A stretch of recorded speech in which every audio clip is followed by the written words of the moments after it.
ხშირად მეკითხებიან სახსრებისა და წელის ტკივილის დროს, რომელი ტკივილგამოყუჩებელი გამოვიყენო ექიმო. ჩემი გამოცდილებიდან გამომდინარე, მე მინდა გესაუბროთ არასტეროიდულ ანთების საწინააღმდეგო პრეპარატებზე, თუ რომელ ასაკში, რომელი ჯგუფის ტკივილგამოყუჩებელი შეიძლება მივიღოთ და იყოს ეფექტური და უსაფრთხო. ბავშვთა ასაკში ძალზედ სახიფათოა ზოგადად ტკივილგამოყუჩებელი ანთების საწინააღმდეგო საშუალებების მიღება. ზოგადად 10 წლიდან 15 წლამდე შესაძლებელია იბუპროფენის ჯგუფის პრეპარატების მიღება ტკივილისა და მაღალი სიცხის დროს.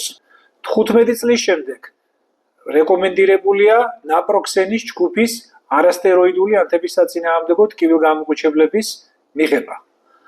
ახალგაზრდებში ზოგადად 17-დან 55 წლამდე კოქსიბების ჯგუფის, კერძოდ ეტეროკოქსიბისა და ცელეკოქსიბის ჯგუფის არასტეროიდული ანთების საწინააღმდეგო საშუალებები, რომლებიც ნაკლებად აღიზიანებს კუჭნაწლავის სისტემას, მაგრამ იმ პაციენტებში, ვისაც ახასიათებს მაღალი წნევები, ანუ ჰიპერთონული სნეულება, არ არის რეკომენდირებული აღნიშნული ჯგუფის მედიკამენტების მიღება.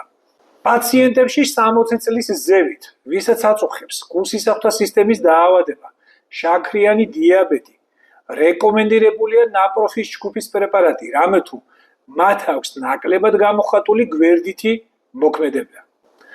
აგრეთვე ხანში შესულ პაციენტებში ძალზედ კარგად მოქმედებს პარაცეტამოლის მიღება ტკივილის გაყუჩების მიზნით, რამე თუ ის წარმოადგენს ცენტრალური მოქმედების არასტეროიდს და გააჩნია ნაკლები გვერდითი ეფექტი. იმ პაციენტებს, ვისაც აწუხებს თირკმლისა და ღვიძლის მძიმე ხარისხის უკმარისობა, არასტეროიდული ანთების საწინააღმდეგო ტკივილგამოყუჩებლების მიღება არ არის ზოგადად რეკომენდირებული.